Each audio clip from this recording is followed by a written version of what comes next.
கர்த்தருடைய பரிசுத்த நாமத்துக்கு மகிமை உண்டாவதாக.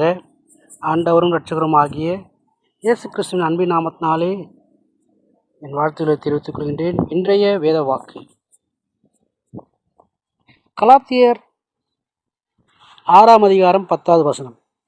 ஆகையால் நமக்கு கிடைக்கும் சமயத்திற்கு தக்கதாக யாவருக்கும், விசேஷமாக விசுவாச குடும்பத்தாருக்கும் நன்மை செய்ய கடவோம். வசனம் சொல்கிற பிரகாரமாக கலாத்தியர் 6:10 படி, ஆகையால் நமக்கு கிடைக்கும் சமயத்திற்கு தக்கதாக, நாம் எப்பொழுதெல்லாம் வாய்ப்பு கிடைக்கிறதோ அந்த வாய்ப்புக்கு ஏற்றாற் போல, சூழ்நிலைக்கு ஏற்றாற் போல யாவருக்கும் என்று பார்க்கும்போது நாம் பேசுகிற, பழகுகிற, நமக்கு அறிமுகமான எல்லா நபர்களையும் இவைகளை நாம் கொண்டு வருகிறோம். இவைகளில் விசேஷமாக விசுவாச குடும்பத்தார்களுக்கும் நன்மை செய்ய கடவோம். விசுவாச குடும்பத்தார் என்று சொல்லி பார்க்கும்போது நம்மோடு கூட இருக்கிறதான சபை அங்கத்தினர், விசுவாச மக்கள், நம்முடைய சபையில் இருக்கக்கூடியதான ஒவ்வொரு அவயங்களும், ஒவ்வொரு நபர்களும் இங்கு சுட்டி காட்டுகிறது.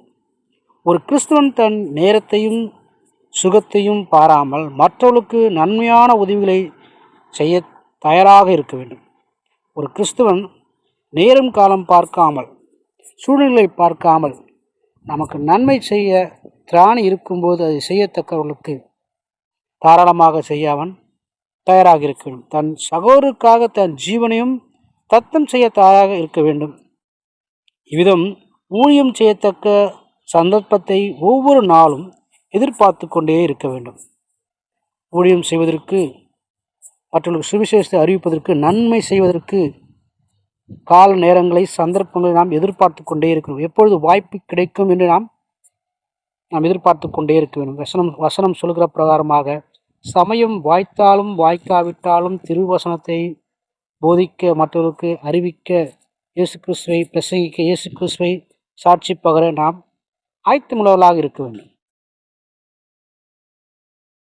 விசேஷமாக சத்தியத்தை குறித்து மற்றவரிடம் பேசத்தான் நேரத்தையும் நாம் தீங்கு நாளிலே சத்தியத்தின் நிலைத்து நிற்க சர்வாயுத வர்க்கங்களை தடுத்து கொள்ள சகோதரர்களை எச்சரித்து அவர்களுக்கு உதவி செய்ய வேண்டும். தீங்கு நாளிலே நம்முடைய விசுவாச வீட்டார் அந்த சர்வாயுத வர்க்கத்தை தடுத்து கொண்டு தீங்கு வரும்போது அவைகளை மேற்கொள்ள எப்போதும் ஆயத்தமாக இருக்க அவர்களை உற்சாகப்படுத்த வேண்டும்.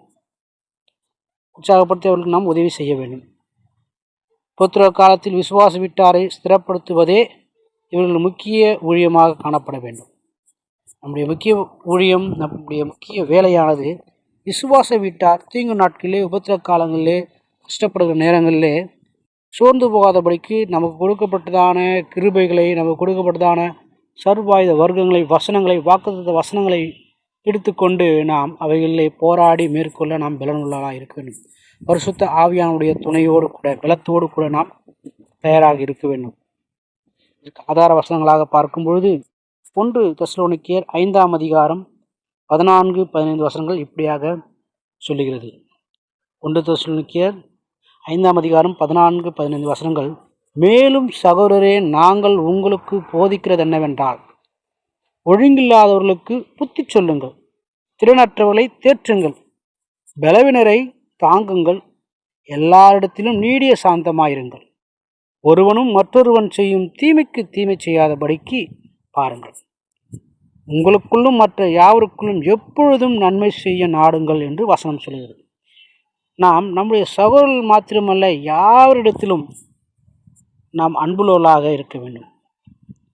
நம்முடைய சகோதரர்கள் ஒழுங்கில்லாதவர்களாக, புத்தி இல்லாதவர்களாக, திறனற்றவர்களாக இருக்கும்பொழுது அவர்களை நாம் ஆறுதல் படுத்தி தேற்ற வேண்டும். பலவீனமாக இருக்கும்போது அவர்களை பலப்படுத்தத்தக்கதாக அவருக்கு நாம் உதவி செய்ய வேண்டும். நீடிய சாந்தமாக இருந்து அவருக்கு நாம் புத்தி சொல்ல வேண்டும்.